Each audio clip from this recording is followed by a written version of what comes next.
Okay, pag-usapan natin ang potty training. Pag narinig natin yan, ano agad naiisip natin? Para sa mga bata, milestone yan, di ba?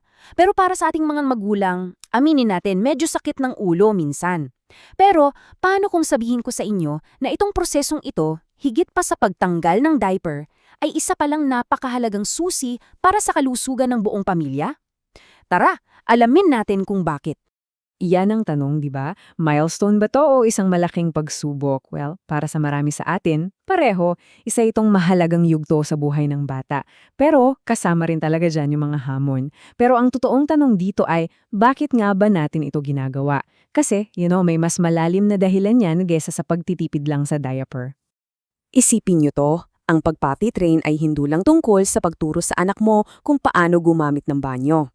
Ito talaga yung pinakaunang pagkakataon natin para ituro sa kanila yung mga habit ng kalinisan na dadalhin nila habang buhay. At yung mga habit na yun ang magiging proteksyon ng buong pamilya.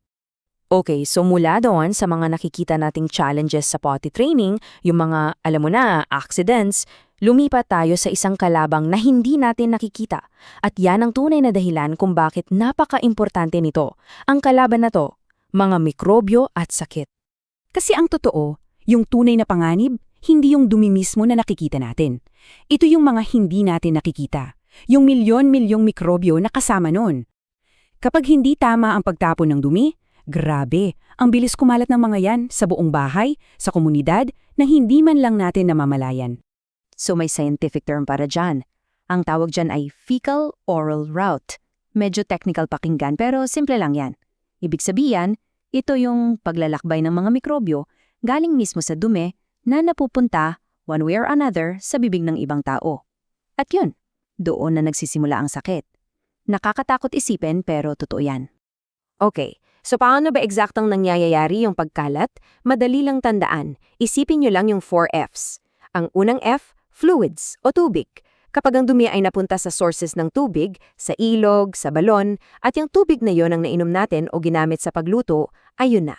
Direktang daan yan ng sakit. Pangalawang fingers o mga kamay natin. Ito sobrang common. Naghugas ka ng puwet ng bata o humawak ka ng maruming bagay tapos hindi ka naghugas ng kamay ng maayos at pagkatapos sumubo ka ng pagkain. Ayan, nalipat mo na yung mikrobyo diretso sa bibig mo. Ganon kabilis. Pangatlong F, flies. Mga langgaw, ipes at iba pang insekto. Alam naman natin kung saan sila mahilig dumapo, di ba? Sa mga basura, sa dumi. Pagkatapos nilang dumapo doon, lilipad sila at saan sila sunod na dadapo? Sa pagkain natin na nasa lamesa. Dala-dala na nila yung mga mikrobyo. At ang pang-apat na F, fields o lupa. Lalo na sa mga lugar na may open defecation o yung pagdumi lang sa labas. Direktang nahawaan yung lupa. So yung mga gulay na tinatanim doon, posibleng kontaminado. O kaya naman, yung dumi sa lupa na tapakan natin, nadala ng sapatos natin sa loob ng bahay. So ano ang punto ng lahat ng to? Kailangan nating putulin yung cycle na yan. Kailangan nating harangin yung pagkalat ng mikrobyo at dito na pumapasok yung kahalagahan ng tamang kubeta o tamang paraan ng pagtatapon. Ito ang ating first line of defense. Tingnan nyo to, kitang-kita yung pagkakaiba. Sa isang side, yung mga hindi safe, yung mga fly-by-night, o yung pagdumilang kung saan-saan, yung mga bukas na hukay, nako, delikado yan. Yan yung mga nag-iimbita ng langaw at sakit. Pero sa kabilang side, andyan yung mga safe na paraan. Yung mga flush toilet na alam natin, yung squat type, mga communal toilet, at syempre, para sa mga bata, yung infant potty. At heto, para mas malinaw, tingnan nyo yung kaibahan.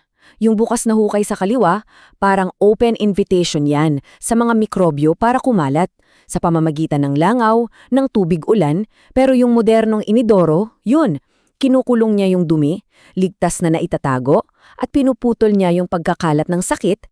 Okay, malinaw na sa atin kung bakit sobrang importante nito, di ba? Ngayon, pag-usapan naman natin yung paano. Huwag tayong mag-alala, mayroon tayong isang simple at practical na plano para maging successful yung potty training journey natin. Ang unang-unang tanong, syempre, kailan ba dapat magsimula? Timing is everything. So, hanapin niya tong mga signs na to. Kapag yung anak nyo medyo matagal ng tuyo sa umaga o tuyo yung diaper pagising sa nap o di kaya sinasabi na niya na wiwi o pupo at yung pinakaimportante, nagiging curious na siya sa inidoro, baka yan na yung go signal. Para hindi overwhelming para sa bata, hatiin natin sa 5 simpleng-simple na hakbang. Gawin nating parang laro. Okay? Step 1, kaya mo na bang ibaba ang shorts mo? Good job! Tapos, step 2, upo tayo sa pati. Hanggang sa, wow, nagpati ka! High five! At syempre, yung pinakamasayang part, let's flush! At yung pinakamahalaga, wash your hands! Okay, quick quiz para sa ating lahat. Pag-isipan nyo to ha. Tama ba o mali? Kapag nagpalit ka ng diaper na may pupu, okay lang ba na i-roll mo lang tapos diretsyo na sa basurahan? Ano sa tingin nyo? At ang tamang sagot ay mali. Nako, ito yung isang bagay na madalas at aminin natin, nakakalimutan natin. Kasi isipin nyo, yung dumi sa diaper ng bata, pareho lang yan sa dumi ng matanda. Puno yan ng germs. So kung basta mo lang itinapon sa basurahan, edi doon na magpipiesta yung mga mikrobyo at kakalat pa. So, heto yung tamang paraan step by step. Una, kaskasin mo yung dumi, itapon sa inidoro. Tapos, i-roll mo ng mahigpit yung diaper. Ikatlo, dapat sa hiwalay na basurahan na may takip. At ang golden rule na hinding-hindi pwedeng kalimutan, maghugas ng kamay ng mabuti pagkatapos. Lagi.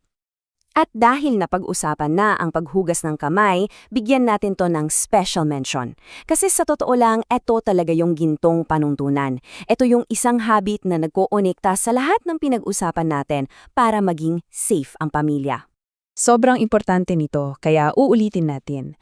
Lahat, hindi lang si nanay o si yaya, kundi lahat ng miyembro ng pamilya, pati mga bata, kailangan maghugas ng kamay, gamit ang sabon at tubig. Kailan? Pagkatapos gumamit ng banyo, pagkatapos maglinis ng bata, bago kumain, basically anumang oras na may contact sa dumi. At heto ang isang practical na tip. Paano kung nasa lugar ka na walang sabon? May alternative pa rin. Pwedeng gumamit ng abo at tubig. Oo, abo. Nakakatulong yon para matanggal yung dumi at germs. Ang importante, may ginagamit kang panlinis, hindi lang basta tubig. Okay, para tapusin ang ating pag-uusap, i-zoom out natin ng kaunti at tingnan natin yung big picture. Paano ba nagkokonekta-konekta ang lahat ng maliliit na gawin na to para sa kaligtasan ng buong pamilya? Kasi sa huli, ang tamang sanitation, hindi lang yan tungkol sa pagkakaroon ng magandang banyo. Ito yung paglikha ng isang parang invisible shield, isang panangga para sa pamilya mo. Ang bawat tamang pagtapon ng diaper, bawat paghugas ng kamay, ay pagdaragdag sa lakas ng shield na yon na siyang nagpoprotekta sa lahat laban sa mga hindi nakikitang panganib. Kaya bago tayo magtapos, iiwan ko kayo sa tanong na ito. Mula sa lahat ng ating pinag-usapan, ano yung isang healthy habit, kahit yung pinakamaliit lang, na sisimulan mong gawin o pagbutihin simula mayon? Dahil ang kalusugan ng pamilya, nagsisimula yan sa isang maliit na gawi.